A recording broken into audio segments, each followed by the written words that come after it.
Hey everybody, welcome to Indie Comics Review. This is the show where every week I review 3 indie comic books. If that's the kind of content that you find interesting, be sure to hit the like button and the subscribe button. And there's a link down below to my Alternative City shop where I sell comics that I make, t-shirts, buttons, pins, and all kinds of other cool stuff. Having a clearance right now, so be sure to check out the link below. So let's get started right away with the first book, which is Shock Shop #1, and that is written by Cullen Bunn and is illustrated by Leela Leitz and Danny Luckert, and it's on the Dark Horse Comics label. Cullen Bunn, who's done Harrow County, Danny Luckert, Regression, and Leela Leitz, The Last Book You'll Ever Read, present a brand new horror anthology flip comic taking place in a haunted comic book shop with a twisted retailer filled with tales of terror, sure to leave you with the lights on. In Familiars, after a painful divorce, Trevor rents a house and tries to rebuild his life. Soon he discovers that the house appears to be haunted by more than one spirit, and the creatures begin to feed on Trevor's feelings of anger and guilt. In Something in the Woods, in the dark, a husband and wife going through a tough time go on a camping trip with a few friends. As they trek further into the forest, they realize that they are being stalked. Something in the woods starts killing the campers, and it may have ties to the campers more than any of them realize. So there was a funny moment in last week's live stream where I realized that Shock Shop was indeed a flip book. And like, what's the other cover I was looking for? And it's like, it got pointed out to me that just flip the book over, stupid, and there it is. Yeah, Shock Shop is one of many new anthology horror comics that are coming out now. This one has, I think, 4 different covers on 2 different books, and it introduces like a horror show host named Desdemona. And this is her first appearance in this book. It's kind of like, it's similar a lot to Creepshow. And I think there's a new Creepshow comic being launched in a couple of months too, so look out for that. But back to Shock Shop. Shock Shop has 2 different stories in it, both written by Cullen Bunn, and they're illustrated by the 2 different artists. One is about these campers, this couple who's going through a divorce or close to going through a divorce, and they're going on this camping trip that's supposed to work everything out, and strange things start to happen on this camping trip that just kind of derail that, and then there's this horror situation that's developing. The other story, there's this guy who's just bought a new house, and in this house he discovers that there's it's all kinds of weird things are happening, things are moving, and he attributes it to just being happy spirits. They're in the house that are moving around. He buys the house anyway, and he brings his kids over for the first time. It's funny, many of the characters in these both of these stories are either going through marital problems or have already been separated. So that's kind of I don't know if it's an intentional or unintentional theme by Cullen Bunn, but it works out that way, that both of these people have had troubles in their relationships, but that's incidental to the story. And it looks like these spirits are not going to be as friendly as he thinks they are. It's nice to see comics returning to the anthology theme. I like the horror anthology theme a lot. And I think it's clever to make Shock Shop a flip book that has a little bit more uniqueness to, that's even a word. It makes Shock Shop even more unique and maybe stand out a little bit more among all the anthology books that are coming out right now. You got your Ice Cream Man, you got your Silver Coin, just to name a couple right off the bat. There's a lot coming out from Black Caravan, but this one by Cullen Bunn, hopefully he'll be able to keep both of these series. He's writing 2 different stories every month, in addition to all the other stuff he's doing, and like Basilisk and whatever else he's working on. So hopefully he'll be able to keep up the quality of both of these stories, and maybe they'll switch out to another writer at some point, like Silver Coin has done, but we'll see about that. But for the first issue, I liked it, and I will be looking for the second issue to see if it keeps up the same pace and the same quality that that the first issue had. Like the character of Desdemona a lot. Seems to maybe they can just elaborate more on her background as well, and that could be another side story, or maybe the main story at some point. But so far, Shock Shop, having a hard time with this. Shock Shop is pretty good, so definitely look forward to the next one. The next book is Survival Street #1. It's written by James Osmus and Jim Festante, and illustrated by Abele Kusanov. Oh God, Abele Kusanov. I think I got that right. It's on the Dark Horse Comics label.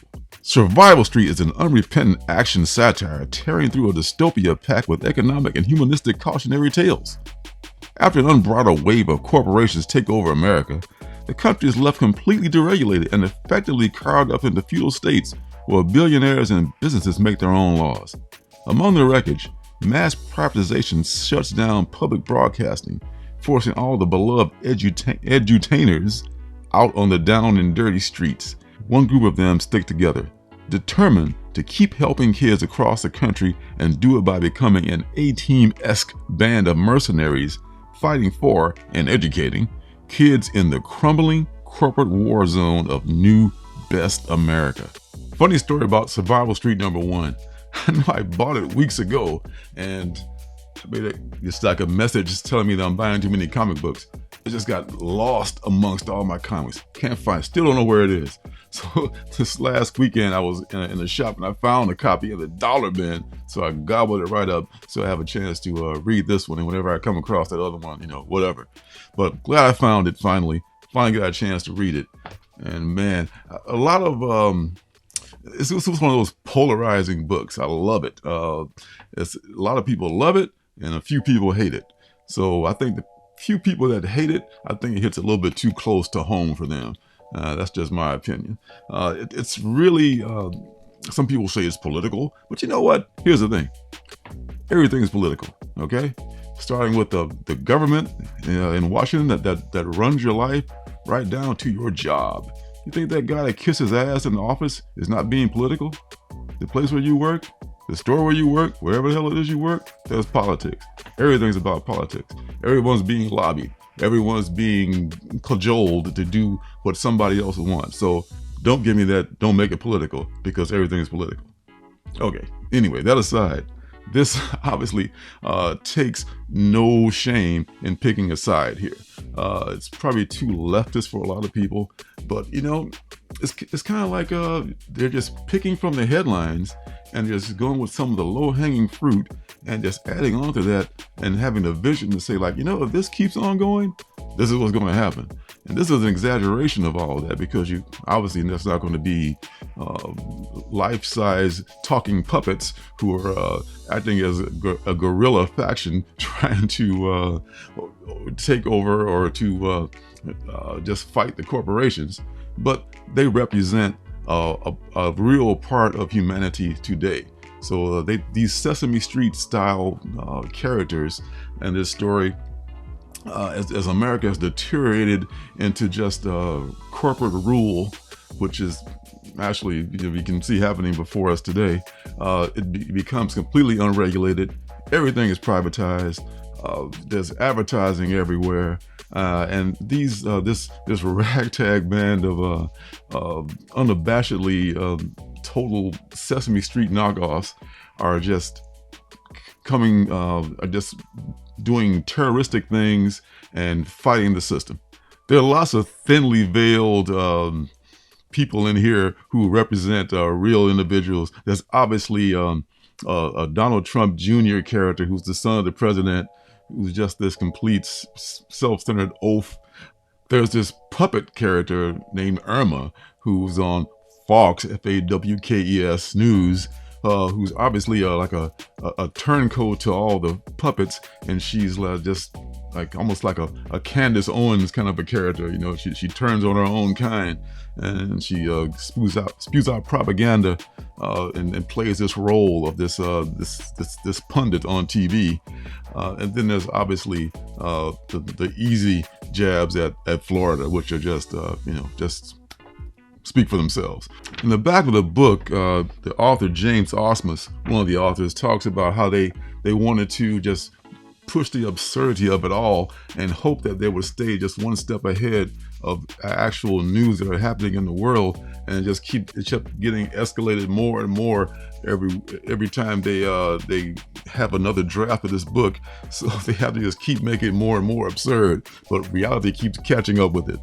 So yeah, I mean, it may not be for everyone, but I think that this is a hilarious book in many ways. And I will be definitely looking for number 2 of Survival Street to see what see if the puppets will win or not. So yeah, Survival Street. You've already got. I think number 2 is probably already out too. I was a little late finding this book, but I think if you haven't discovered Survival Street yet, check it out. Pick it up, number 1 and number 2. Next book is Dirtbag Rapture, number 1. It is written by Christopher Sabella and illustrated by Kendall Good, and it's on the Oni Press comics label. She's stoned, she's selfish, she's all that stands between us and the end of the world. Where do you go when you die? Kat, a stoner with a flexible moral code, can answer that, and the answer is not very far. Unfortunately for Kat's peace of mind, a near-death experience has left her with the ability to see and hear ghosts, as well as take them to her mindscape, so she can bring them to locations of their choosing, essentially playing transporter to the deceased. But when Kat discovers she's the key to a demonic plan to screw up the whole world, she is forced to take an active role in the battle between good and evil, and she's not thrilled about it at all. Dirtbag Rapture was a book that was it was the victim of the numbers again. It actually debuted in October of 2021, so I knew of it, but it just got lost in the shuffle with all the other dozens, if not hundreds, of books that I've been going through, and the thousands that are just pushed out there every year. So took me a while to find it, but I finally got around to it.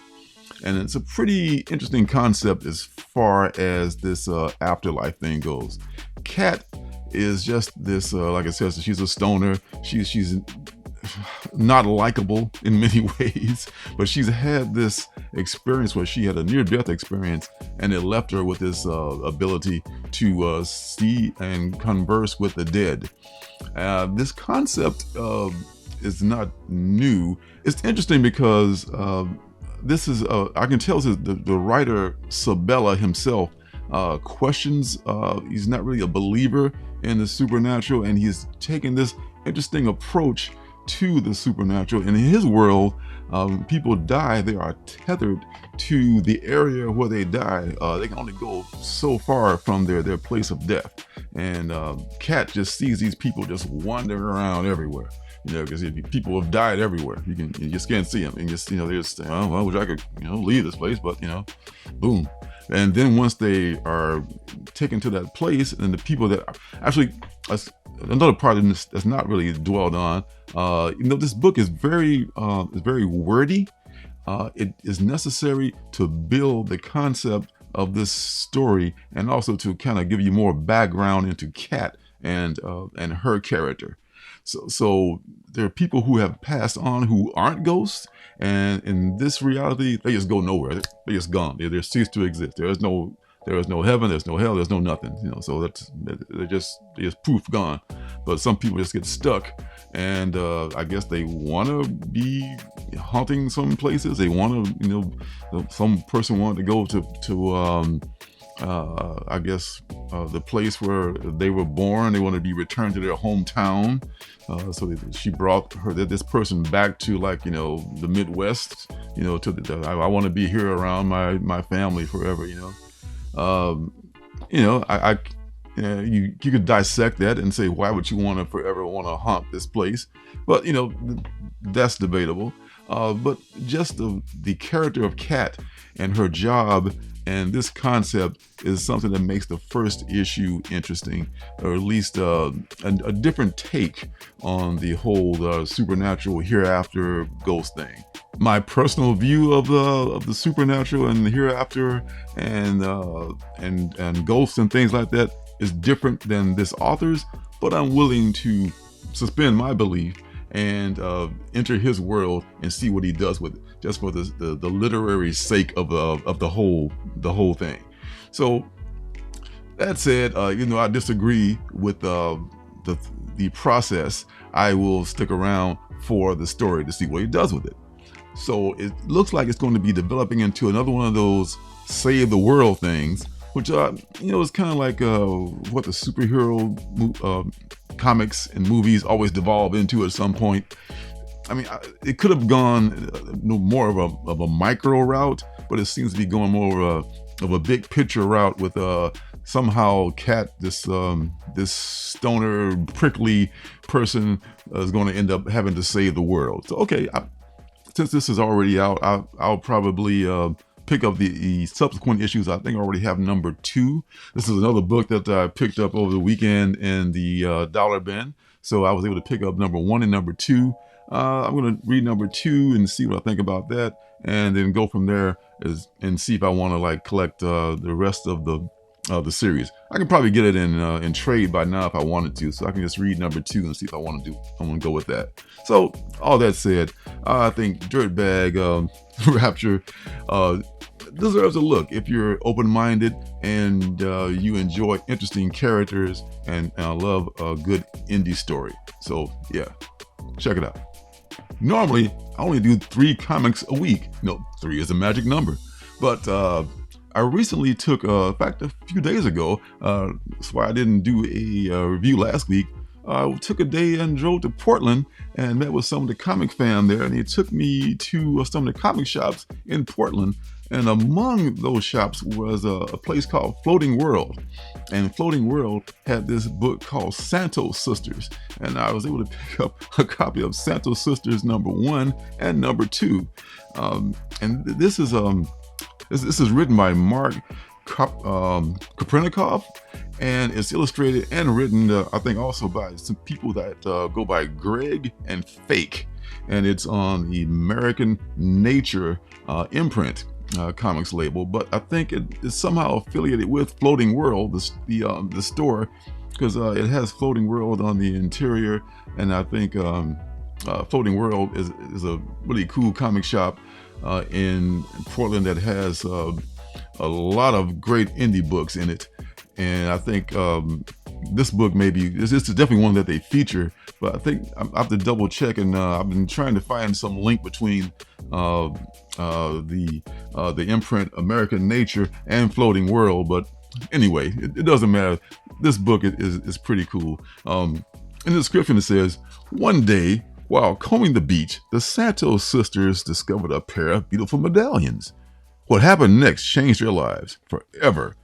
Follow Amber and Alana, the Santo sisters, as they balance spicy superheroics with the drama of their everyday lives in this giant-sized extravaganza, offset printed on decadent newsprint. Coming in a whopping 56 pages, the Santo sisters will have you laughing from cover to cover as they fight crime, date guys, and just deal with day-to-day life as young women in the world. Printed in Buffalo Grove, Illinois, on classic newsprint with a 4-color web press, the Santo sisters are sure to delight mature comic book fans ages 13 and up. Yeah, they give that age that age the discretion in there, so it doesn't, they sure don't confuse any make any parents angry, like, oh, this is an Archie book for my kid. It has that total Archie book style, but man, this is like if National Lampoon printed Archie, the classic Archie style. I know Archie has been modernized to go with the CW version of Riverdale and all that. This is in the classic Archie style here. It was offset printed on newsprint. I love that just like the newsprint smell. That's one of those things that I love. So this, I tell you, this thing, it's really, I think someone described it as being both brilliant and disposable. I think that's a pretty accurate term, I would say. But it's worth reading. I mean, this issue is like $5. This is the second printing. I couldn't find the first printing for some reason.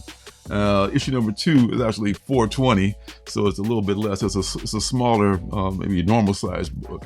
Unlike books like Cherry Pop-Tart, Santo Sisters is more this is more like dirty language and innuendo than there is like what some, I guess, called borderline pornography, which I guess is fine if that's what you're looking for. But this is, I think some people would still be offended, and their parents would definitely be offended if they read this. But this is absolutely safe, I think, for teens and up. The language in there and the innuendo is nothing they're not going to see anywhere on TV or in the real world. So I don't think this is for your teenage kid. This will be fine, and definitely fine for adults, because it doesn't look like it's going to be an adult comic, but it absolutely totally is. If you just want to have some fun with the comic book, pick up a copy of this Santo Sisters. If you can't find it in your LCS, you can order it from the Floating World website. I believe Santo Sisters has a website of their own. You love fun comic book stuff you can just laugh at, and this is just and I picked up number one and number two. They don't really explain the origin other than just like one day they found some medallions and now they're the Santo Sisters. So that they kind of have these if you read Archie, you know, there's like this pure heart superhero entity that Archie has sometimes. So these girls have this Santo Sisters superhero entity that they have, and it's just kind of like slapstick reality. There's the parody of Moose, Archie's big lug of a friend. He's dating one of the sisters. It's just funny stuff. So just have to mention that in passing. So look for this if you can find it anywhere. There's another book, some other books I should say, that I've picked up from Floating World and from Cosmic Monkey, which was also another cool shop. And I'll be talking about those books in future episodes of the show. So that's it for this week. Wow, this is kind of a long show. Sorry about that. But some good stuff. Picked up stuff from Portland, like I said before. Met some of the comic fam out there. Shout out to Damien from Sleepy Reader 666 and Jack from Staple Spine. Had a great time with those guys. Made a separate video about that, and I'll be making a longer video to show the experience I had out there. So until next time, folks, thanks for stopping by. Be sure to hit the like button and the subscribe button and turn notifications on so you know when I'm making my next video. So until next time, see you guys in the funny papers. Hey, don't forget to subscribe and leave a thumbs up.